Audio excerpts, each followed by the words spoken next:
Arestado na ang dalawang sospek sa insidente ng pang-agaw ng cellphone sa Greenwoods malapit sa Munting Bahayan sa Pasig City. Matapos ang krimen, agad tumakas ang mga sospek sakay ng motorsiklo, dahilan para habulin sila ng mga pulis sa isinagawang hot pursuit operation. Nabutan ng driver sa Rodrigo Compound kung saan nakabangga pa ito ng isa pang motorsiklo. Dinala sa Pasig City Police Station ang mga sangkot na motorsiklo, kabilang ang Black Suzuki Smash na ginamit ng mga suspect pati na rin ang mga complainant. Nagsagawa pa ng follow-up operation ng mga otoridad para matunto ng angkas na siyang mismong nag-agaw ng cellphone.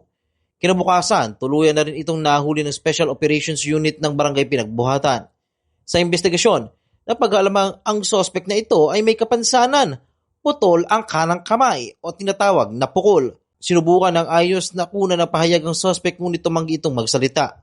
Sa ngayon, nasa kustodiya ng pulisya ang mga suspect habang inihahanda ang kaukulang kaso laban sa kanila.